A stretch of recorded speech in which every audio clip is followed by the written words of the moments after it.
They said there's a lot going on in Florida that we don't know about regarding the ground.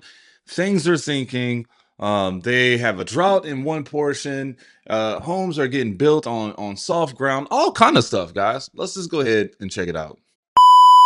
When I say Florida is running out of water, I mean that we're losing this. One of the wildest things that you can look at is like a satellite image, time lapse from something like this. And you can see over the decades how humans have just eaten away at the landscape. This is save it or lose it. Why is it a problem to put concrete over wetlands? If you paved everything, we would have no water going into the ground, so nothing would, our aquifers would dry out. The more you pave, the more flooding you're gonna have. The problem is when we have massive developments that need, lawns manicured, and when we have that threat now, the AI data centers. Parts of Florida are facing water restrictions. Will this become more common? What's the future, you think, for Florida in 5, 10, 15 years? When does the water go out here? If the rate we're going right now, I think we're going to see pockets are in the next 10 years or even 15 years for sure. We need to get different politicians in here because the developer is always going to do their thing, the recklessly develop. But these politicians are the ones that actually get the approval. And so if you change those or, you try to make them, accountable for their actions, then hopefully they'll say no more. Definitely check out Save It or Lose It's content.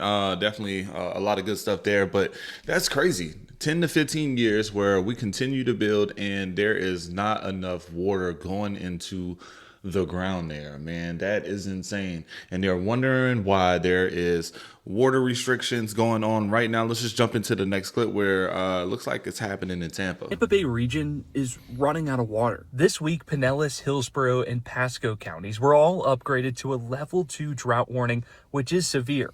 In fact, it's so severe that they're now asking you to limit how much water you're using. And that ranges from asking you to only water your lawn once a week, only washing your clothes and using your dishwasher when necessary, and even turning the tap off when brushing your teeth. Now, these restrictions will go into place this Sunday. That's February 8th or Super Bowl Sunday. And if you don't comply, you could risk being fined up to $500. That's crazy. You can be fined up to $500. $500 for just using the water that you usually pay for, man. Droughts have so many restrictions, man, and it has such a dense an impact on your community and everything around, man. Like, water really is what we need to pretty much run the world and everything around it. But I love the fact that they're just touching on a lot of stuff. Even before in the first clip, the dangers of building AI data centers. Like, you build that and you're thinking that your water usage is already restricted. Man, these data centers will eat up billions of gallons of water to cool their systems down. But let's just keep watching and kind of keep looking to see what else is going on in Florida, because the ground there is just crazy right now. The ground is doing all kind of weird things. They're sinking, they're drying, they're putting injection wells in some of the areas there. But don't let me tell you, y'all just keep watching and stay tuned.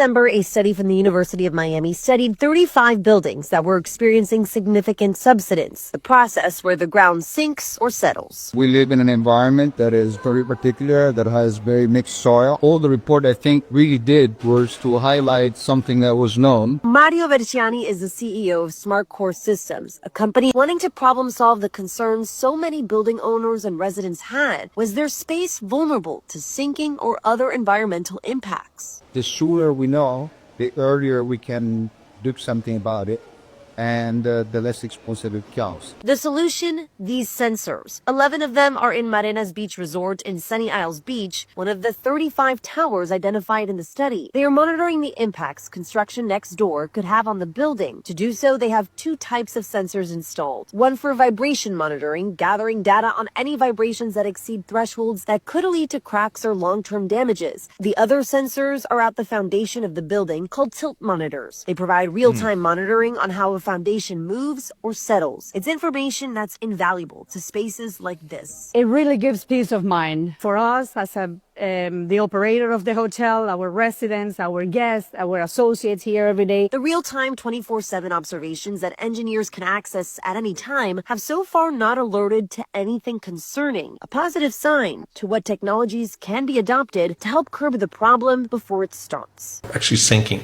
No, that's awesome, man. I am amazed at the technology that they have, installed and created to help with these sort of things and just protection. People pay for protection all the time, man. And this is one of those things where you just need the knowledge to kind of plan for, right?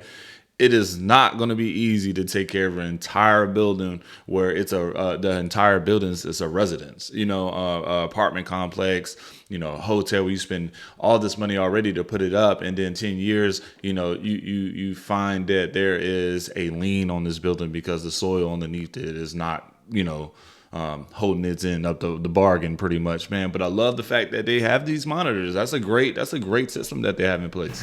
Yeah. The Porsche building, Florida sinking. That's when you build a place on sand, they drill down into bedrock, and all those buildings are engineered to sink a little bit. It's not unusual. I heard the whole state is sinking. The whole state of Florida is sinking. So it's going to be underwater by Is it sinking or is the water rising? Florida. It's the sinking of the water rising. That's a good question. But you see, I guess the overall question is the actual buildings, the construction falling under, those sort of things. But not only that, in this next clip, you'll see what they're doing with wastewater underground that can also jeopardize the integrity. Already has over 180 deep injection wells. Most people have no idea why.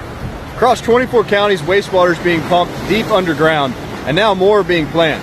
But this isn't just about injection wells. This is about overdevelopment and infrastructure that can't keep up. Florida used to have balance.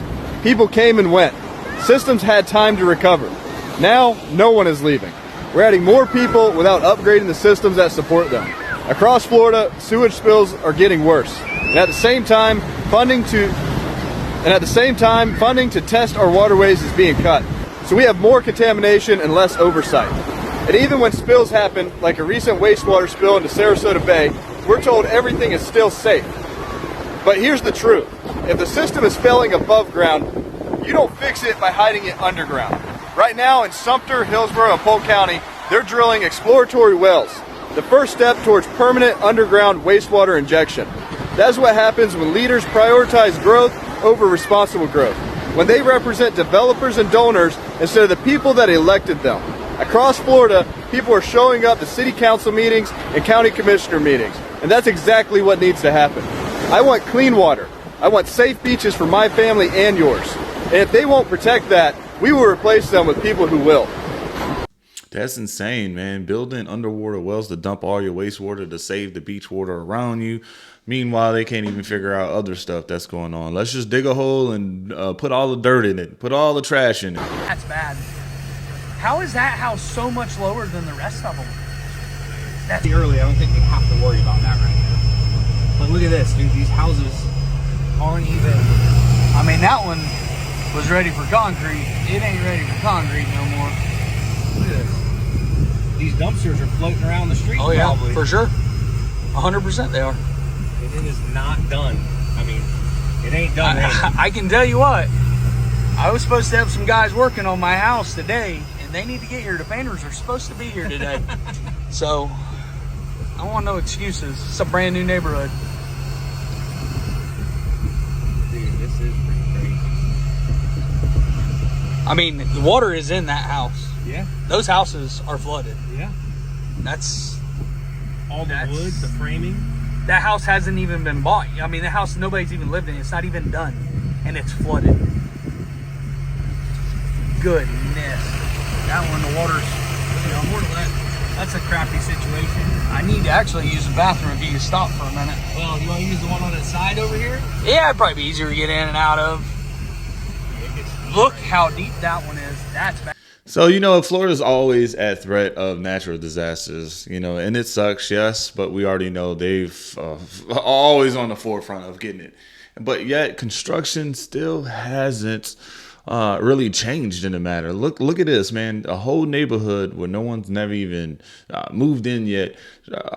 Dozens of houses where, you know, they're not even finished, man, and they're already at risk of flooding. Like it's like you take this chance, but why are they not developing it to do anything else? It's sinking. They're not paying attention to what's going on. So you're even taking a chance with that. These new constructions, they want to build so fast. They're treating the ground like it's nothing anymore, like it's already solved. There's parts of Florida where it's, you know, there's a drought and you got to pay fines for if you use water. That's other parts where they're just planting wastewater underneath it. It's so much going on in Florida, and really no one's really talking about it. And I hope some of these clips share some light on what's happening down there, man. Because, man, Florida was great. I love Destin Beach. I really think Destin Beach is one of the best beaches I've ever been to personally. And I've been to a lot of beaches, man, on the West Coast, East Coast, South. Like Destin Beach, that emerald water, the sugar white sands, man, like you can't beat it. But who knows what happens next? Don't forget to hit the like button, hype the video, and subscribe. I'll see you on the next video.